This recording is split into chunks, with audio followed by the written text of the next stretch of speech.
All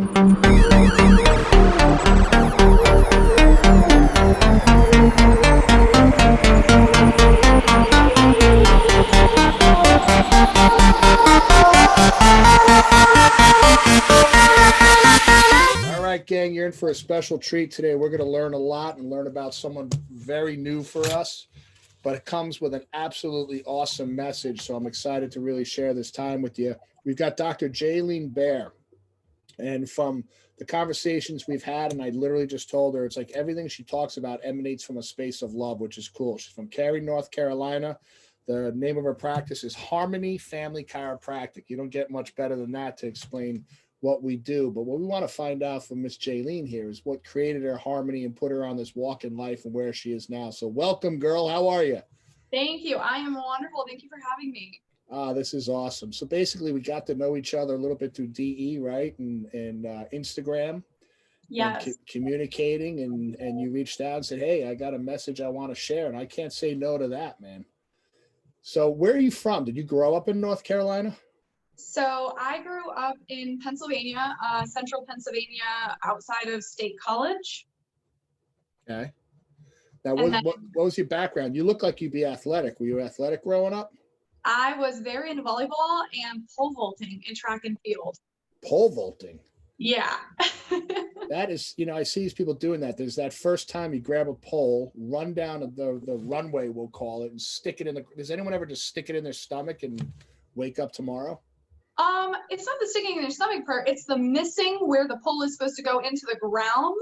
And then not getting the momentum to go up. So you go up and you pause and you maybe fall over to the side before you make it through. And there's no mat off to the side. There is a mat off to the side. Oh, for training. Okay. Yes, for training only. What was your highest pole vault? 10.5 feet. Holy crap. So you're flying 10 3/4 in the air to get over that. Wow, you're brave.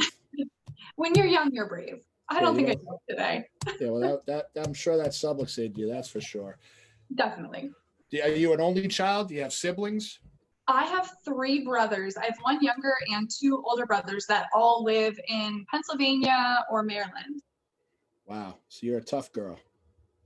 Yeah, I got beat up a bit, but they taught me a couple of things. Hold my own. I love it. Having 5 kids and seeing the kids interact and how they mesh and do their thing. It's, my youngest daughter, my 9-year-old's the toughest one. She's getting beat on every single day. So that's absolutely big families. I love them. She's going to be a tough cookie though. She is. She already is 9 years old. She's out of her mind, but we have fun with it. So, from what you were telling me, at one point you wanted to be a medical doctor, correct? I did. So let's go there. What happened with that? You were working in the ER? Yeah. So I had gone through undergrad. Honestly, I never felt very passionate about anything. And I liked helping people.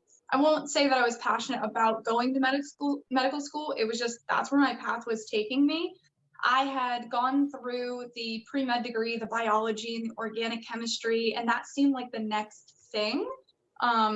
So as I was going through that, I signed up and I started taking courses. I decided that it would look really good on my applications to actually have real experience, not volunteer experience. So I got hired on as a tech in an emergency room, and it just 360, it completely changed my mindset about how we approach our health and the flaws that are in our system. So I knew that that would make me happy. And ultimately I wanted to do something that brought me lots of joy and other people lots of joy. And that's just not what I was seeing. What was the flaws? What were you seeing? I was seeing a lot of repeat patients for things that seemed preventable. And it was a pill for that, a shot for this, and they were being sent on the way. And they weren't being educated, and their problem, like I said, was very much preventable. So whether they didn't have the information to prevent it or they just didn't care, I saw that people were coming in as a last-ditch effort, but then they were coming in again and again, and we were just putting a Band-Aid over things and sending them out the door. And Right. it was terrible to see. Had the doctors ever tried to teach these people, that they obviously they knew they were seeing the same people? Did they ever try to teach them or give them systems to take better care of themselves? Sometimes, but a lot of times it was a referral to another doctor. So if somebody was coming in to get a script filled that they had filled the prior month in the emergency room, they would tell me like, you should really go see your general and write it off. But then the person would keep coming back. Yeah. Now, were they coming back because they weren't taking action, do you think? Like they just weren't trying to better themselves? That was definitely some of it. I think the other part was confusion about what their options were. Really? Yeah. Now, these doctors, I always wonder these doctors, when they're not in front of the patient, you're kind of behind the scenes. What were their conversations like? Would they just laugh it off and say, whatever, it's a job? It's a job. I mean, we really didn't talk about, I mean, of course, like there were people who were coming in again and again, and they'd be like, oh, like that man's just a pill seeker or something like that. But there wasn't a whole lot of talk about what could be done. It was just what we were doing in the moment. And then there was no plan to change it. We were just living with the way that things were, even though I feel like I wasn't the only one that noticed that it was flawed. Right. Well, you wonder if sometimes they just get, because I always think this when, these doctors give these prescriptions and people have seizures or they die, etc. When they go home at night and put their head down, I mean, is there any guilt, or are they just so, they get not cold, I don't want to say cold, but almost just like, well, that's part of the territory. Yeah. I mean, the people who I worked with, they were good people. Some of them seemed very burnt out. I mean, like I said, I was working night shift. So these people working night shift, we in Arlington, Virginia, which is a party town right outside of DC. So it was crazy. So the stuff we'd see, and they seemed pretty happy, kind people.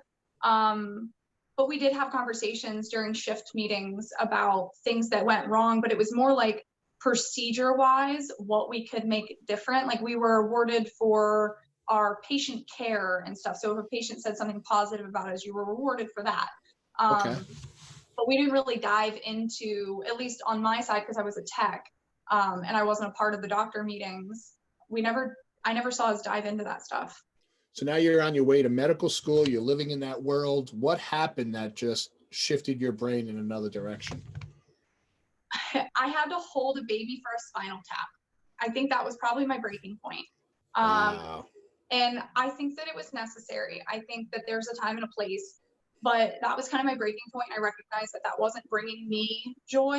And I kind of took a step back and really looked at why I was doing what I was doing. And then I recognized that I just kept tripping and falling forward to what I thought the next thing was. And I never took time to consider what would make me happy and what would be the best thing for me to put out into the world.